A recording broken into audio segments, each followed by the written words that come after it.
Wassalamualaikum warahmatullahi wabarakatuh. Ya, sekarang gue di Stockholm, di bagian pusat kota yang bernama Normal. Jadi hari ini kita akan explore Normal. Dan ini juga pusat belanja kalau di Stockholm. Kita bisa ketemu banyak desain, banyak baju yang lagi ngetren. Terus ini juga pusat kebudayaan. Kita bisa ketemu misalnya Kungliga Operan, di mana kita bisa menikmati opera sama balet, dan kita juga bisa lihat tarian modern yang ada di Kulturhuset. Jadi mari kita mulai explore kota, ya bukan kota Stockholm tapi bagian Normal di Stockholm.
Ya guys, sekarang gue lagi ada di salah satu pusat dan biasanya titik kumpul untuk orang-orang dari kota manapun yang berkunjung ke Stockholm. Namanya adalah Sergels Torg. Sergels Torg. Ya, nama Sergels Torg ini sendiri didapat oleh seorang pematung yang bernama Johan Tobias Sergel. Dan di sini tempatnya sangat alun-alun ya. Jadi di sini kayak semacam alun-alun, jadi tempat orang para berkumpul dan orang-orang yang ingin hanya duduk menikmati panas atau mereka yang ingin berbelanja istirahat di sini. Dan sering banget di sini menjadi sebuah ajang untuk unjuk rasa tentang politik di sini guys. Entah itu dari mahasiswa atau dari organisasi lainnya, mereka mengadakan demo biasanya di sini guys. Gitu.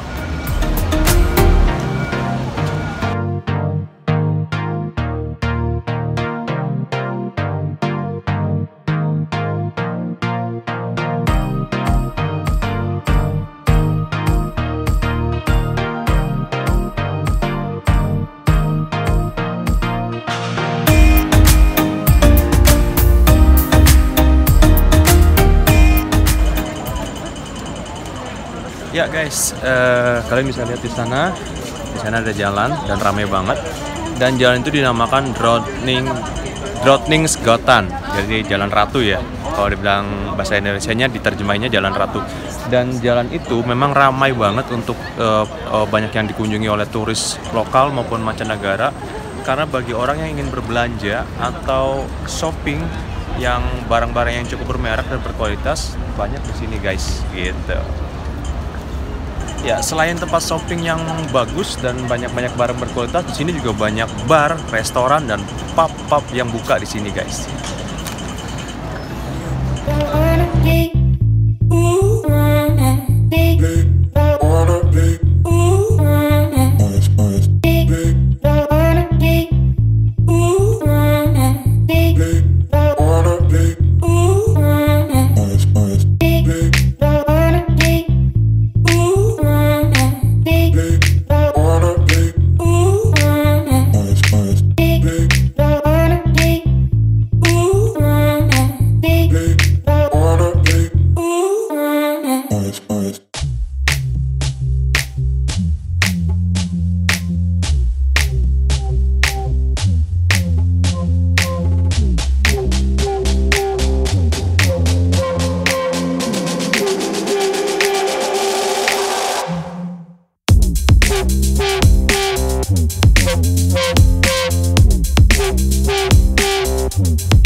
guys, gue sedikit bersantai dulu.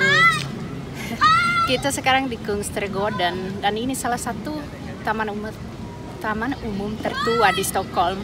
Dan pada zaman dahulu Istana Mårkallers itu terletak di sini, dan pada waktu itu hanya orang bangsawan yang boleh masuk ke daerah ini.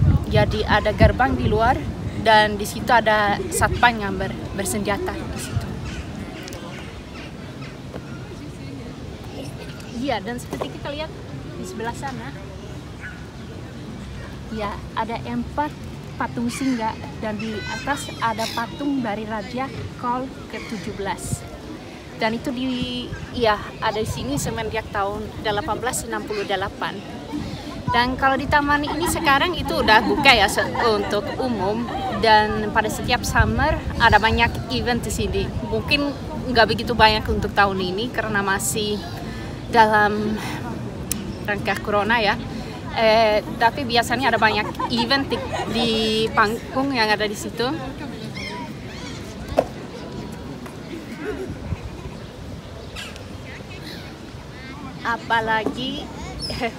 Apalagi ada banyak perayaan di sini, tempat ini.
Ya guys, kali ini gue di depan Kungliga Operan.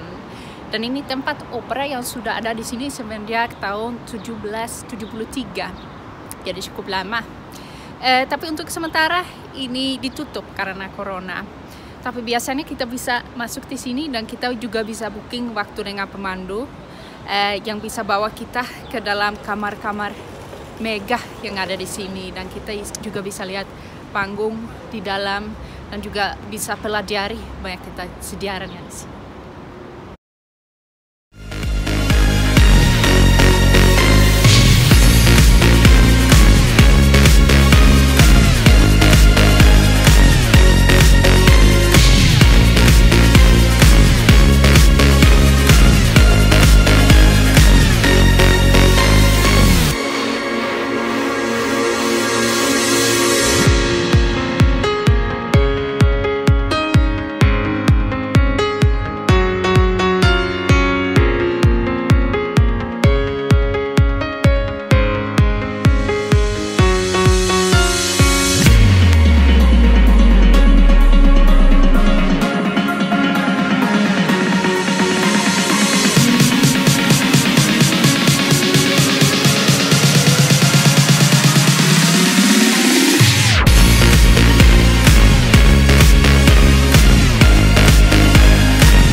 Halo guys, sekarang gue lagi ada di satu alun-alun lagi yang bernama Hortorget ya. Di sini terdapat pasar loak yang sudah berada sejak tahun 60-an guys, dan juga terdapat pedagang-pedagang sayur yang sudah mulai menjajakan dagangannya atau beroperasi untuk menjajakan dagangannya itu semenjak abad ke-17. Wow, lama banget guys.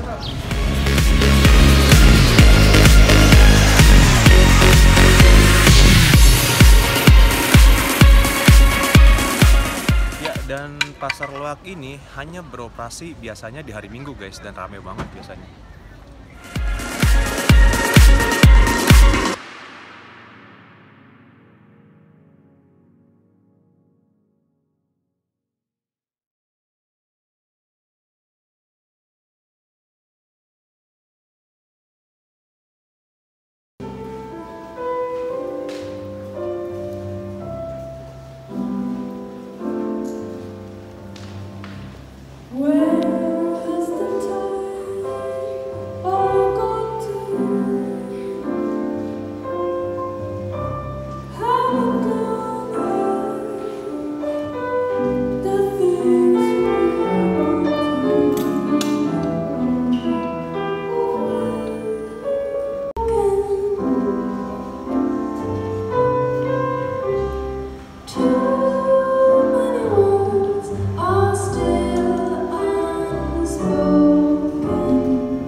Riksdag atau pemerintahan Swedia.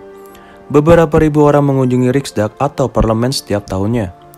Riksdag terbuka bagi siapa saja yang ingin menghadiri debat atau dengar pendapat di publik. Ikut serta dalam tur berpemandu atau berpartisipasi dalam kunjungan studi. Segala sesuatu yang terjadi di sidang keputusan politik terbuka untuk umum. Siapapun yang ingin berkunjung dapat mengunjungi sidang untuk mendengarkan debat. Pemungutan suara dan waktu tanya jawab, serta audiensi publik dan seminar. Tur berpemandu dalam bahasa Inggris juga tersedia untuk masyarakat umum. Dengan tur ini Anda dapat mempelajari bagaimana sebenarnya Swedia dijalankan dan sejarah politik di Swedia.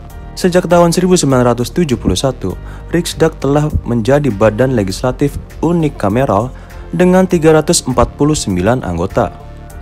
Dipilih secara proporsional dan menjabat dari tahun 1994 dan seterusnya dengan masa jabatan 4 tahun tetap.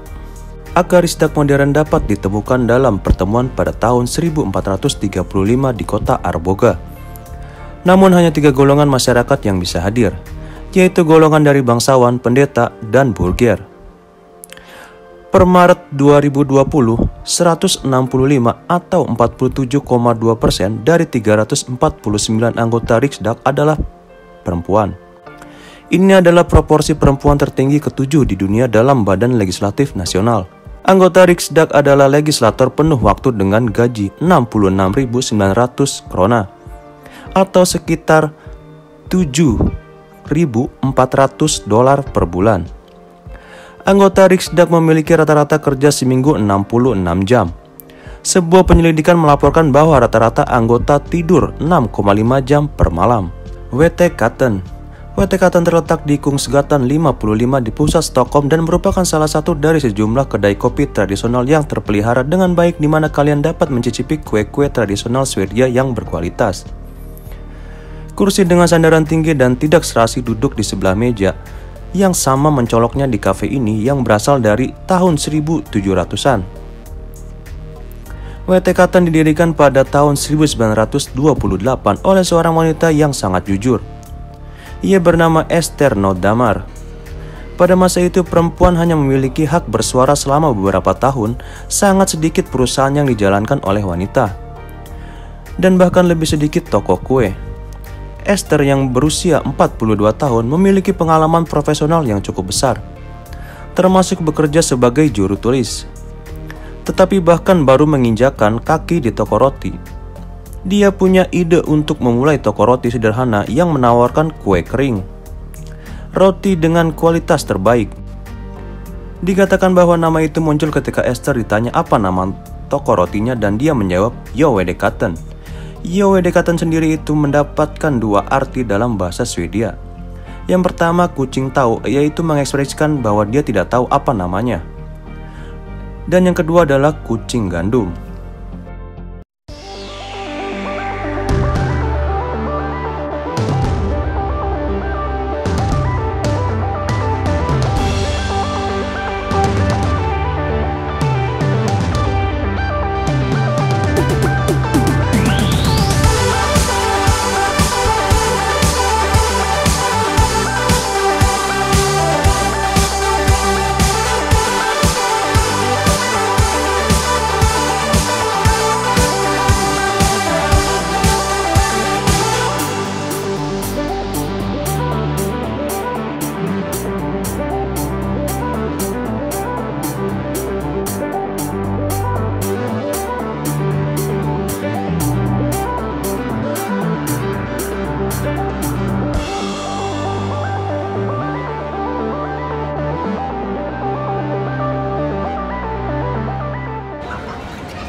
Ya guys, gedung besar ini yang ada di belakang gue itu bernama Kulturhuset Stadshuset. Dan ini pusat budaya kalau di Stockholm. Kalau kita masuk ke sini ada aktivitas untuk semua orang. Ada teater, ada pameran, ada seminar, ada restoran dan lain-lain. Dan yang paling asik di sini kita bisa masuk gratis.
Central Stationen. Stockholm Central Station adalah sebuah stasiun kereta api di Stockholm, Swedia. Terletak di distrik Norrmalm di Vasagatan atau Central Plan. Stasiun dibuka untuk pertama kalinya pada tanggal 18 Juli 1871 dan dapat lebih dari 200.000 pengunjung setiap hari dan merupakan stasiun terbesar di negara-negara Nordik.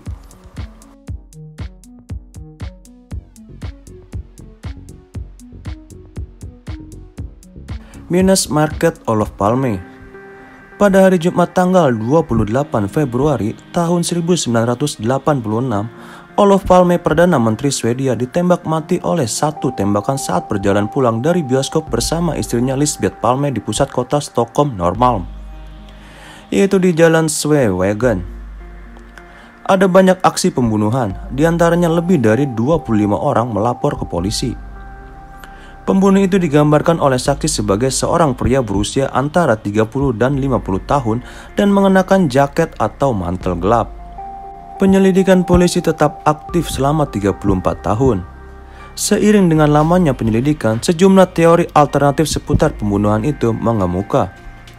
Pada tahun 2011, majalah Jerman Fokus mengutip catatan interogasi resmi Jerman sehubungan dengan penyelidikan lain dari tahun 2008 yang menunjukkan bahwa pembunuhan itu dilakukan oleh seorang agen dinas keamanan Yugoslavia.